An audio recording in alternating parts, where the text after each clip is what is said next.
I am going to be doing what I would have been doing back last time I um, videoed and did an upload before I left YouTube. Was I was talking about having to have this major surgery that this surgeon said that I had to have. He said it was urgent. He couldn't even look at my lower back surgery until I had this. My cord was displaced in my upper back. I had to wrangle with the VA. It was a really hard time. I went through 5 surgeons, um, and ultimately, finding the surgeon for this particular surgery and dealing with, just with the VA and just what was available at the time was an ordeal. My spinal cord was displaced. So to start with, I have this disc degenerative disease, osteoarthritis, vascular arthritis. I have Gulf War illness, and so I don't know how or when exactly my cord became displaced, but basically what it was is there was 2 discs, and it was literally pushing into the spinal cord, literally displacing it. And it was causing, myelopathy and just serious problems. And so when I went to see this lower back surgeon, he was like, I can't even consider doing that because you need to have your upper back done. And he marked it as urgent. And well, at the time, I had this just not very nice person, just the devil at work, trying to block me from getting surgery. It was a long ordeal.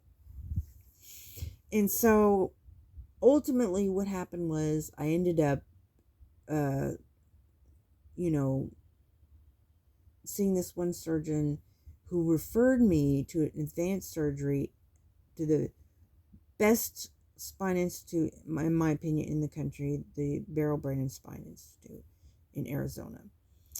And the thoracic region is a really hard, it's not an easy surgery. I mean, it's just uncommon, and it is something that it's kind of rare.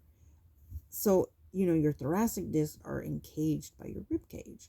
So they generally have to cut a part of your rib, and then they put a tube in your lung and they deflate your lungs, and they to move it out of the way so they can access your cord. And they will not do this kind of surgery unless it's really bad. Mine was bad. So at any rate, um, I was very fortunate to be sent. They flew me out to Arizona, and they have the most advanced procedures. And they did have a surgeon who does minimally invasive. He could actually done this minimally invasive, but he actually retired by the time I got there. So I had gone down to Dallas, Texas, and I, saw the team there at the VA, and they just did not have the equipment. This requires 2 teams of doctors because you have the surgeon who does the spine, and then you have to have a thoracic, like the one that has to deal with the lungs and stuff for this particular type of surgery. And they just didn't have the ability. And I spoke to the chief neurosurgeon, just didn't have it. So, it was either trying to find the right surgeon. It was either the surgeon accepted my insurance, but the hospital that he worked for didn't. But it was an ordeal. But, lots of prayer, and God got me to the right team. And this Beryl Brandon Spine Institute out in Phoenix, Arizona has the most advanced techniques. And they used a more advanced procedure, which is to go through the pedicle bone. So they went through the back. They did not have to go through the lungs. I was so thankful. But nonetheless, it is a very rugged surgery. Supposed to be in the hospital for 3 days, but here I am waking up from anesthesia, and I had to be, it was kind of a rough go. So I was in the recovery room actually, I couldn't go into the recovery room for a few hours because my blood pressure was dropping, and I don't know what was going on with my blood at that time. I have no idea, but I had complications. So instead of being in the hospital for 3 days, I was in the hospital for 2 weeks because my blood pressure was bottoming out, and so they kept me in recovery. So I think that was because of the stuff that was going on with my blood. But, complications can happen, and so I ended up getting 2 transfusions. but my hemoglobin bottomed out and my platelets bottomed out. So, I had to get a couple different. But what was weird was I didn't need the transfusions until a week after the surgery. And, thankfully that I had not been released yet, because they're checking my blood like, every day. And that's when they caught it. The hemoglobin was just bottomed out, and my platelets. So anyways, so here's me waking up. So I'm just going to do, like, I had 7 surgeries on my absence from use. So this is the first one. I'm totally out of it. I'm waking up from anesthesia. And I'm eating a sandwich. And then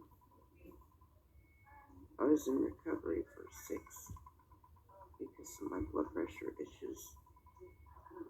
Low blood pressure.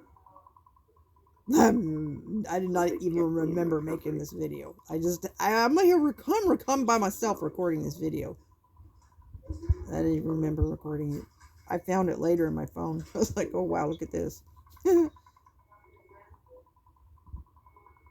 Look, I'm falling asleep.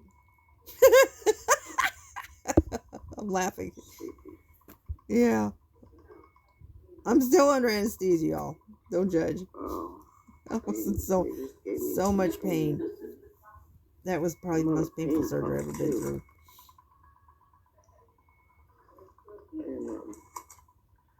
So the surgery, but I was like posting for my family and friends and stuff. My aunt called and she asked us everything working. I guess so. They do about potentials during the surgery. So, like, they test all your nerves because when they're decompressing the disc off of the cord, they have to monitor the brain and the cord and make sure it's not, suffering or whatever.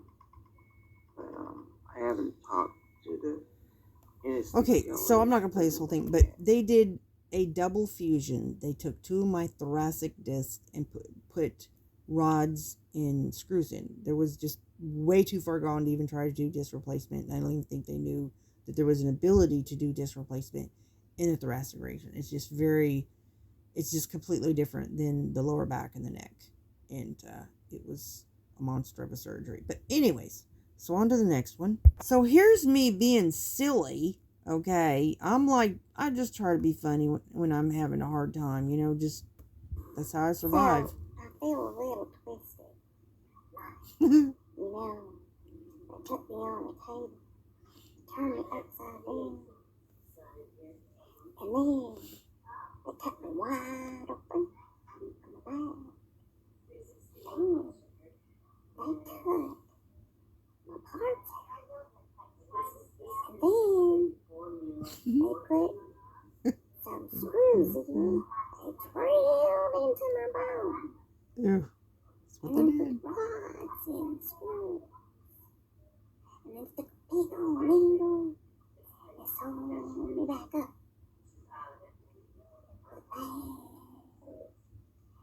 Attached it to my back so I could breathe out. Damn, they put somebody else's blood in there. I didn't have enough of my own after they did all that to me. So, it just makes me feel twisted, that's all. But, even though I'm twisted feeling, I know I'm blessed. That's right. Well, thank you all for praying for me during my time of feeling twisted.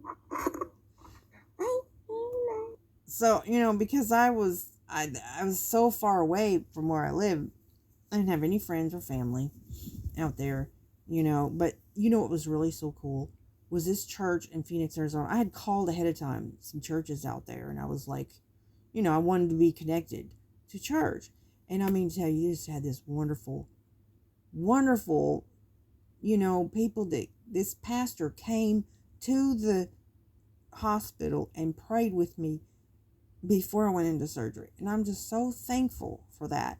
And then what was so cool He visited me in the hospital. And then when I went to a spinal rehab facility after I finally got out of the hospital, and he walked with me when I left there and I was getting ready to go home. I just thought that was so cool. You know what I mean?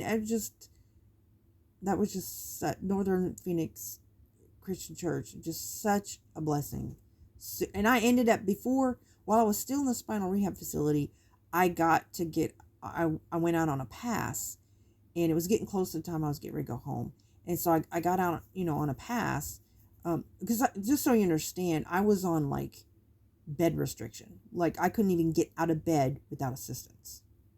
Like at first I went into this nursing home that's supposed to be assisted rehabilitation for veterans, but then that was not a good experience. So then I finally got into this other spinal rehab facility, and but anyways, I couldn't even get out of bed without assistance. But finally I got to where I was like independent mobility or whatever. So I finally got to go to this church and worship with them, for these wonderful people that was there for me. They never even met me before, but came out there to minister to me and pray for me before I had my surgery. So I just thought that was really cool. So this is really gross, and I'm sorry, but this was attached to me for like, oh my gosh, 10 days. And I don't know what was going on with my platelets was bottoming out, and I couldn't get. Anyways, but normally this is a 3-day stay, but it just went on, and I couldn't even get this off for at least like a week. And so, just so you know, I had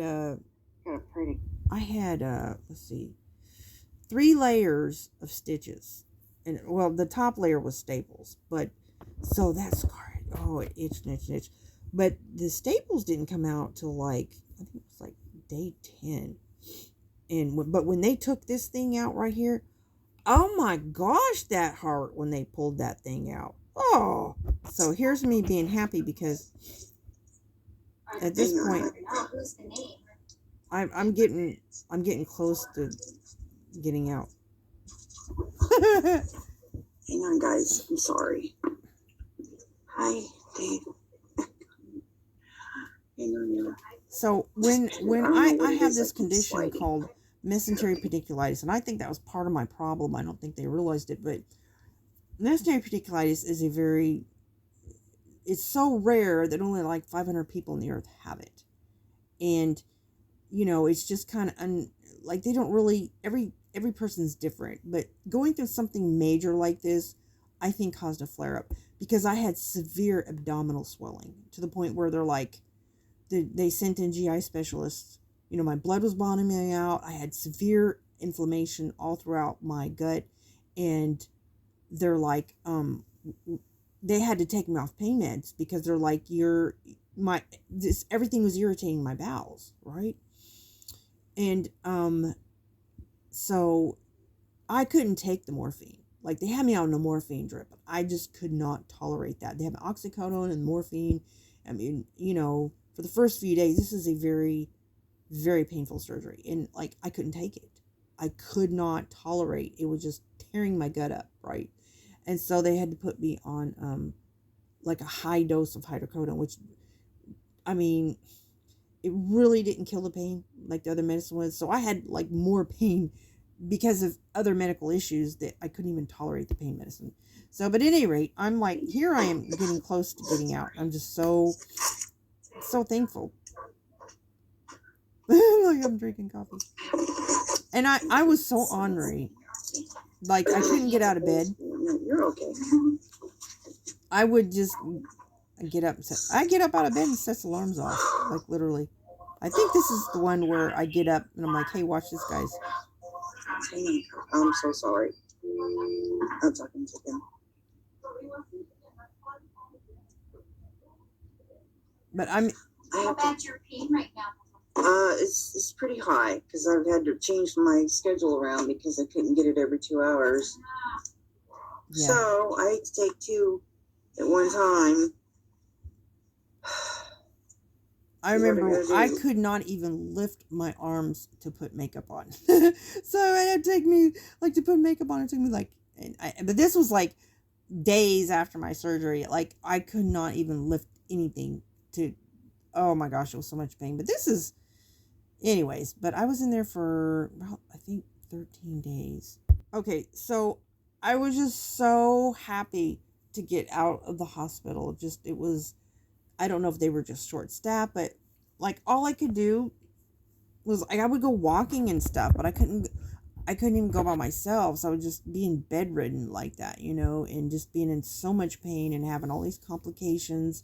I had transfusions, I had abdominal problems, and but anyway, so I finally get out of the hospital. Now I have some pictures, but I don't have any videos of the first spinal rehab facility I was supposed to have gone to, and it was actually a nursing home. Oh my gosh. And they had this little bitty tiny wing. This is supposed to be a rehab facility for veterans, but it wasn't. So this is like this facility is a really nice facility and is specifically for spine conditions. And but at any rate, this was my view out the window, and I'm singing like God gave me a song. Like, right, I'm still on like bed restrictions, like I couldn't get out of bed without assistance, but at any rate, I'm coming along, I'm recovering, and this was a song that God gave me while I was in this. But look at that view. Climbing that mountain,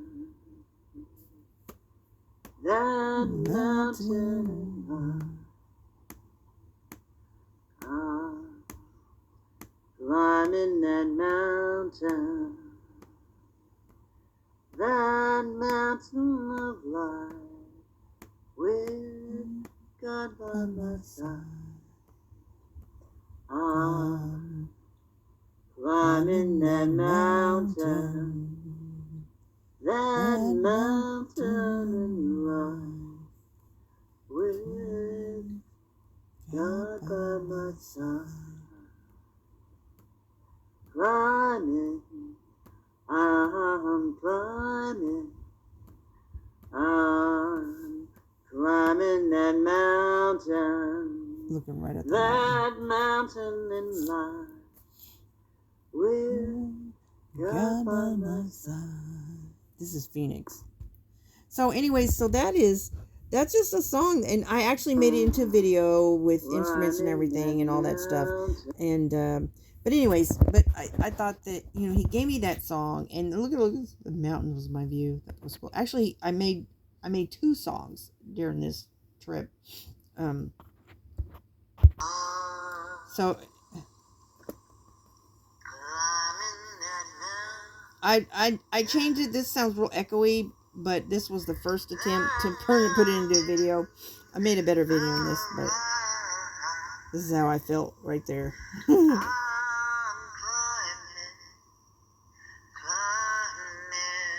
That's right.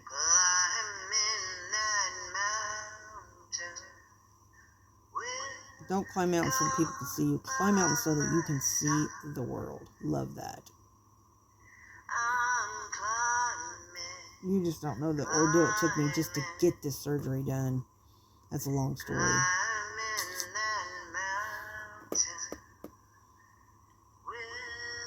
God by my side.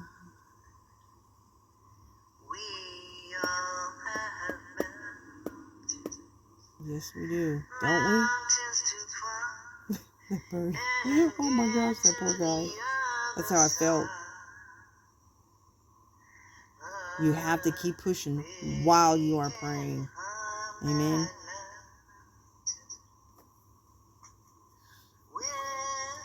God by my side, leading you into one whose strength is made perfect unto weakness. Amen. He will lift you up out of the murky waters. Yes, He will. He will hold your hand all the way through.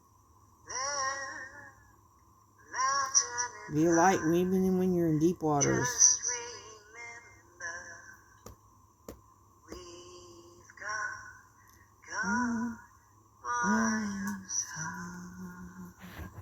So here I am. I'm at this spinal rehab facility outside with this sweet lady here.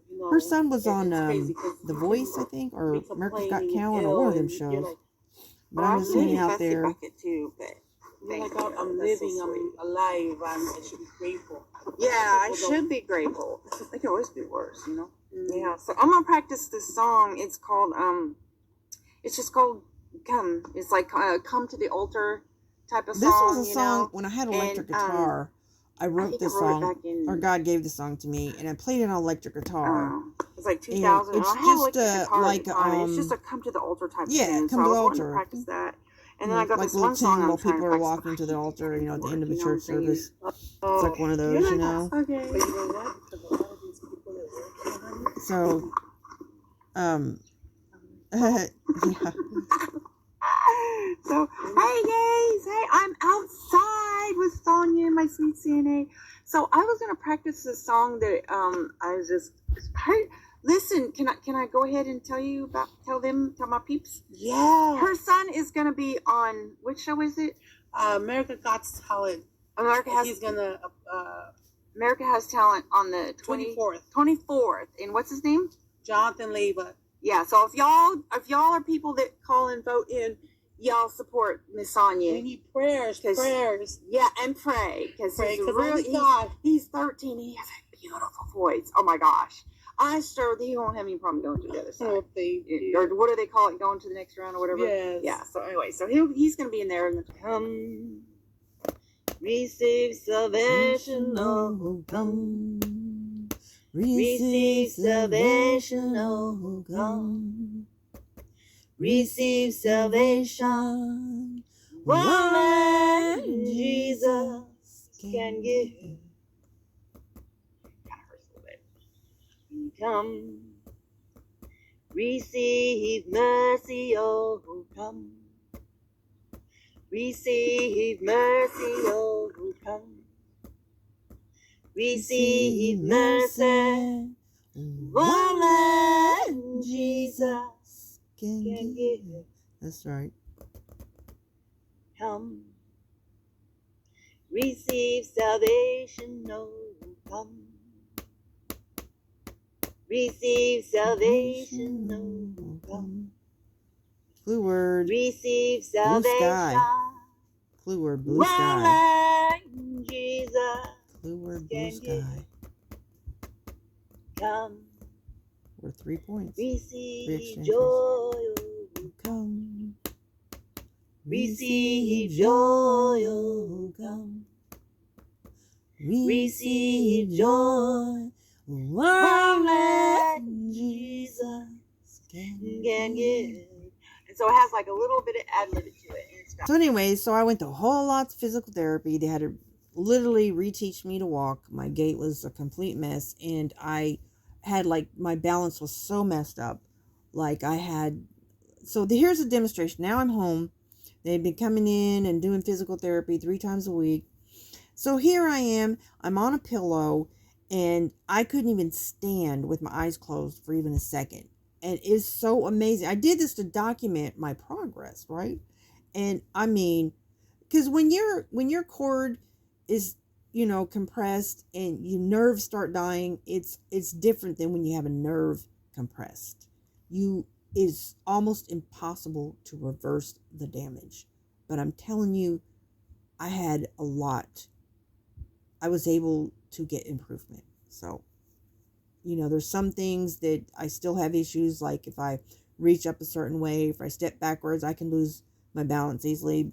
This is why I use a walker or a cane. To look at me, you wouldn't even know, right? But for the most part, I mean, I felt like I made great progress, you know, considering. So here's me demonstrating. After you've had cord compressions for quite some time is actually very hard to possibly impossible. So I have to do, if I'm going to get 9-10 seconds on that flyboard, which is my end, I wanted to fly. well, not my end goal, but one I of my don't know that's main gonna happen, but I might goals try that. is I want to be on the flyboard, which challenges all your motor coordination and balance. I want a flyboard. So neuropathy this causes disruption in my balance. So I want to do every balance exercise possible. So, anyways,